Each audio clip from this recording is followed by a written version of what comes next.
So today what we're going to talk about is something that maybe used to be in my seminars, that you came to my seminar, but because of the time it's very tight and we couldn't be able to go through every single thing in a very organized step by step. So today we're going to take you through step.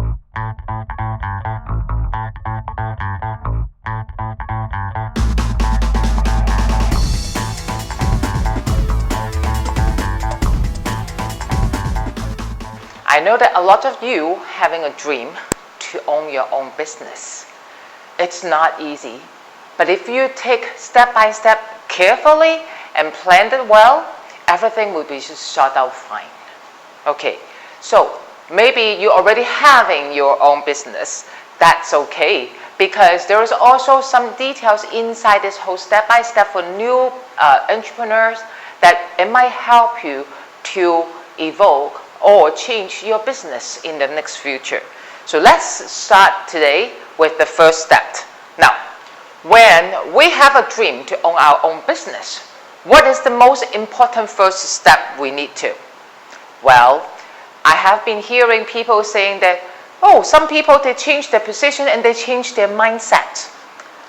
Usually this is considered not really a compliment. Instead, it's pretty much quite sarcastic when you talk about people like that, because most people, the peers that you work with, and then they feel like that you change your position and your whole attitude has changed, that they don't like it at all.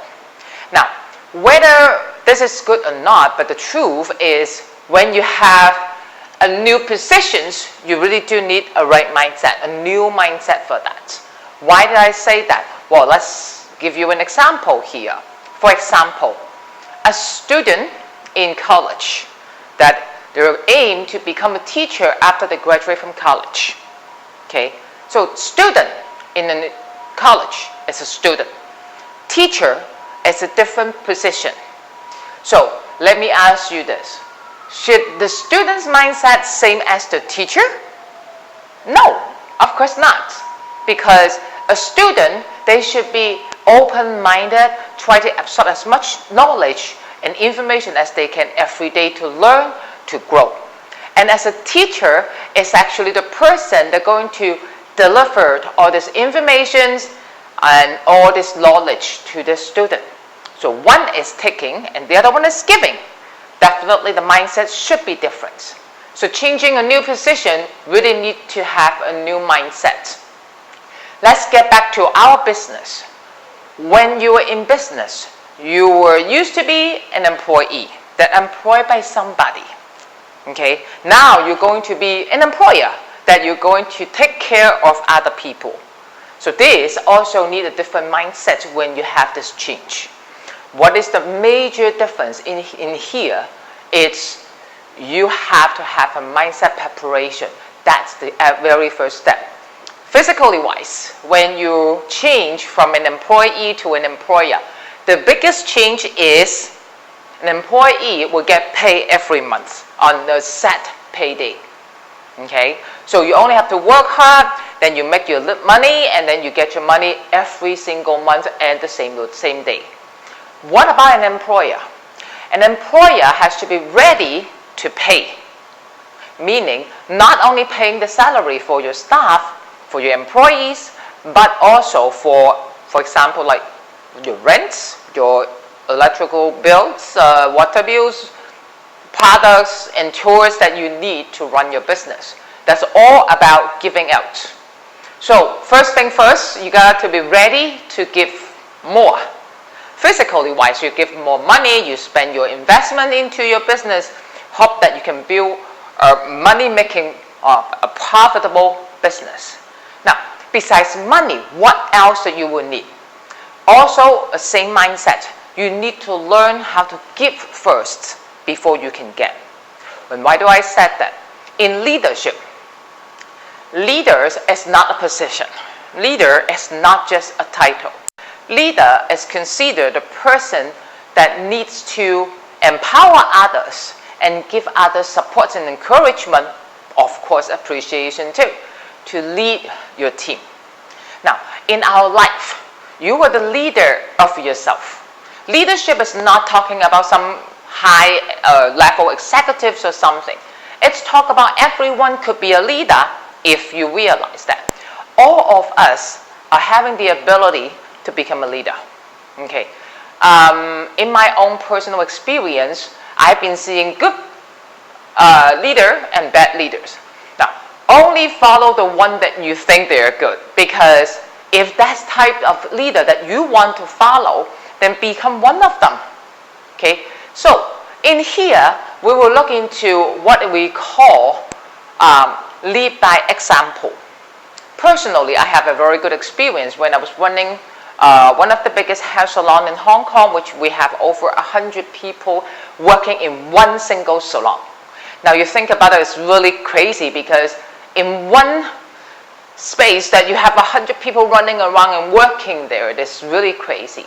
It doesn't matter about the size that you lead. It does about is how you lead them to the right place and do the right thing. For me, very simple. I knew that one thing is people will only lead by example. That means as the leader of this society or this community, you need to become the example that people want to learn from and become like you. When I was working in hair salons, they're always a weekend very busy, especially Saturday. We were talking about 12 hours without stopping. It's full house all the time. Okay. Now, the problem is inside a hair salon, there's juniors that they're helping the hairstylists. We have hair technicians who specialized on hair colors and perming and all the rest of the chemical product handling. We have manicurists, we have receptionists, we have amas for cleaning and preparing coffee. In this case, every single of them, it's just like a little, very little nails or screw that everything has to work together to make the company run smoothly. Okay. Now, in the busy day, a lot of time what happened was on the towers, you don't see enough towers because it's so busy. There's no one have time to fill the towel rack up again, so it's always empty. And as one of the high-end salons in Hong Kong, we do not want to see a big bag of clean towels and putting on the ground nearby the basing area, because it looks weird. Okay, so when it's so busy, when I walk by and I saw there's an empty rack, I'll just pull one whole big bag, start to roll the towels and fill it up on my own. Now you may think about, but you're this leader or the salon manager of the whole salon. You manage all of the people. Why don't you just tell someone to do it? First of all, if I spend the time to find someone else to do it, I believe that I do it faster. Second of all, every single one are very important to make this company profitable. So, in other words, I would be the only one that have not as much importance when it comes to the business side for making money. So, I am entitled to do that. Of course, a lot of our staff, they will come to me and say, oh, it's okay, manager, let me do it. I will look at them and say, it's okay, you guys go and busy for something else. I'll do this one. Don't worry about it. Now, this example, what I recall that people told me after I left the company, they said, Jacqueline is one of the best managers because she doesn't really push people or dominate people by the position. She shows you how it should be working. And this is what I call lead by example. When you want to be a good leader, when you want to have your business successful, no matter they are partners, they are your employees, they are your team. You guys are on the same boat. Anything and everything inside the boat has to be working smoothly together. If anything is missing, then the boat might have a problem. And unfortunately, when the boat has a problem, usually it turned out will be the biggest problem coming into the owner's hand. Okay, so, and of course, being able to lead people is the first thing first to be successful stepping stone for a successful business. Okay, and here I also want to share another important message to all of you. As management, I had heard one quote from Richard Benson, which is the founder of Virgin Airlines. It's really good, and I think I should share with everyone here. It is what he said is train them well enough so that they can go. Treat them well enough that they don't want to. Now, when it comes to training people, a lot of us may say, I don't want to train them too well because otherwise they will leave me and then build another business and go against me. But what about when they were in your salons? That means they will never be able to do a great job for you. So now between that balance of training a person, it sometimes is only our own ego. We want to be the best, better than anybody else in your organization. Yes and no. You don't have to be the best. You only have to learn how to tell them, empower them to be the best for you. Okay, so training them is like an investment. You invest in them, but if you don't treat them good, of course they will just go. So Mr. Benson was right when you train them really well enough that they do not want to leave. It's only one way, treat them well. Okay, so some people will say, but if I treat them too well, I think I'm giving them everything. There's always a balance over there that you can create it. You know the best of the best. So if you lead by example, if you treat people well enough, even you train them to become the best in the industry, they still will be with you. And that's one thing also that I want to share with you is the management mindset.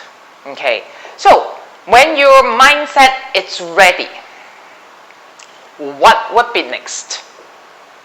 You know, sometimes when we're trying to be thinking about a new business, just like this, everything's spinning in your head, a lot of things. Now we will take you step by step for how to plan and how to do it. It may be different from different industry, but I think mindset and a lot of information will be helpful for you. So the next episode, we'll be talking about your financial plans. Okay, financial plans meaning besides you have your mindset is ready, you really get a new plane already, the next thing that you have to get ready is money. How are you going to have the money to invest in your new business? That will be episode 2. Alright, that's all for today. We'll see you later. Thank you.